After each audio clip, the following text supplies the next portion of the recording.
Bars is back. Sam Ant. Oh God. What's up with you? Hip Hop Uncensored is the vibe, so subscribe. Hip Hop Uncensored is the vibe, so subscribe. Oh God, driving Sam Ant riding passenger side, and you heard it out the mouth of the greatest. All right, man. If you're interested in promoting your business, brand, or talent on Hip Hop News Uncensored, send me an email right now, ogod@hiphopun.com. That's ogod@hiphopun.com. Very affordable rates. Let's get it. All right. Got off the phone. I was like, oh, that was fun. You know, I didn't think no more about it. But then about 2 days later, Rihanna herself hit me in my DMs and asked me for my email. And I was like shocked again. I sent her my email. And that next day, contracts started coming. You got to post twice a month. You got to get this much amount of money. And we want to look at the pictures. Da, da, da, da. We're going to send you lingerie every month. Da, da, da. I was like, wow. So it's ironic you should ask, because where I am right now is on the set of the photos that I shot for March. So those are going to be coming out probably within the next week or so. So anyway, they can keep up with me with all the details of everything I do in my life pretty much on Hey Luenell YouTube show, HeyLuenell.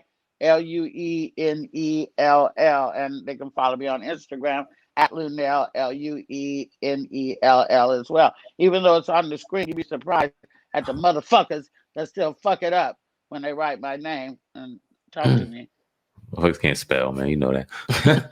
Let's get into some topics, man. Some trending topics, if you don't mind. We've seen Stacey Dash come out. I thought that was interesting. After everything that's transpired, said that she was the angry black woman on Fox, and she knew that. And she just feels bad about some things she said. She wants to look at things different. What's your thoughts on Stacey Dash? Stacey Dash can eat a dick. Yeah, that's my opinion. Gotcha. Yeah. Wow. What's your thoughts on? I'm interested to hear your perspective on what you see going on with T.I. and his wife Tiny right now. It's a lot of people that I always ask the question, like, where are their friends at? How come nobody's speaking up for them? What's your thoughts on what's going on with them sitting in your position? Well, just to clarify about the Stacey Dash comment, I think it's too much, too little, too late. Don't try to come running back home when your fearless leader done got kicked out the White House, started an insurgence, and got kicked off Twitter and got kicked off everything. You don't have nobody to have your back no more. Now you're out there swimming all alone. You want to come back home to the black community. Sorry, you're not invited to the cookout, Stacey Dash. Sorry. So now moving on to what you just asked me.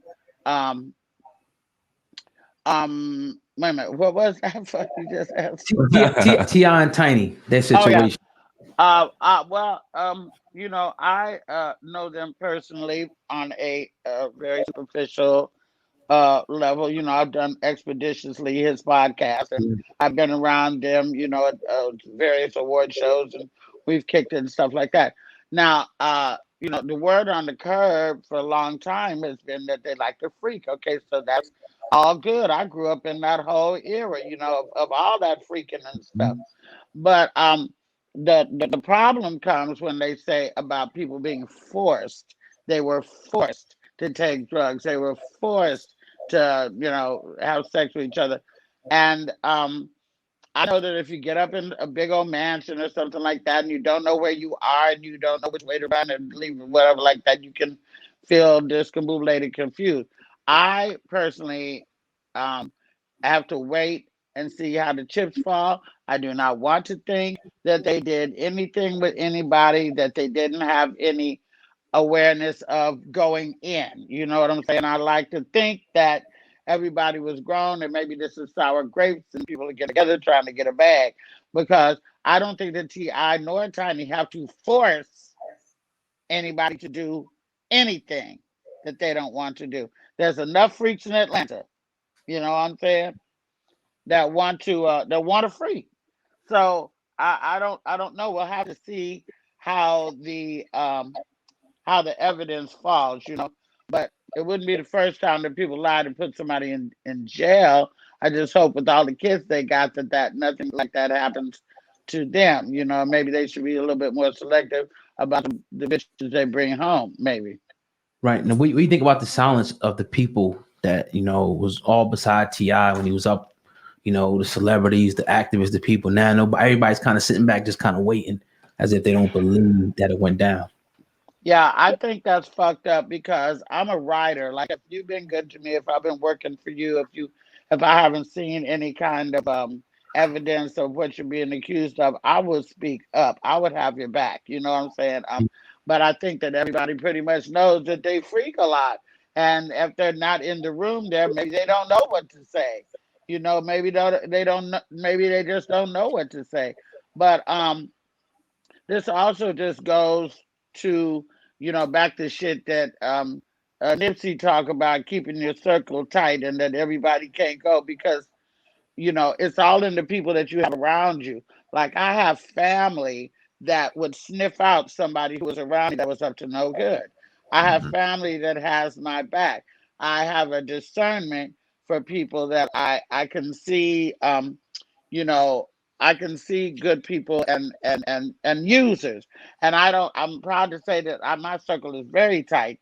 And I've gotten rid of most of any kind of opportunist or anything that would bring me harm. And I don't think that I have anybody around me right now that will allow anybody to bring me harm. So, I'm sure that they think that the people that were around them had their back. But unfortunately, it's not looking that way right now. I'm riding with T.I. and Tiny. I hope that none of this is true. And I hope that they can, if they want to continue freaking, that they can continue to do that. But I do not want to think, but I didn't want to think about Bill Cosby either. And I wouldn't have thought about Bill Cosby until he admitted this shit in his own deposition. Yeah. So, I don't know. It's a lot of that going on. We've seen it since Mr. Cosby. We've seen this a rash of different incidences. And a lot of people can say, okay, they're targeting a lot of the prominent Black entertainers, actors, rappers, whatever the case may be, or some of the cases may be true. I seen you said what you said about Dr. Dre. You weren't the only one to say it about Dr. Dre. We also see Raz B and Chris Stokes. There's so many different things going on in the industry when it comes to abuse, in whatever case may be. Some real, some not. We talked a little Mo. She said some's cap, some's real. In your estimation, what's the percentage of it real and not real? Like in the case of Chris Stokes and Raz B, what do you think about that? I think Raz B is absolutely telling the truth. I've been abused and violated. And I think when your story is so consistent for so long and the details are always the same and they never vary and your story doesn't change and you stand by what you said for years and years and years, I tend to believe him. I mean, you don't hear Jesse Smollett still kicking up a fight about his situation, do you? His brother is sometimes. Yeah. So with the Coming to America, I know it's kind of early, but have there been any new opportunities that are on the horizon for you since then? Yes. And that's all I can say. Yeah. Okay. I got you. Nice. Now we see this Meghan Markle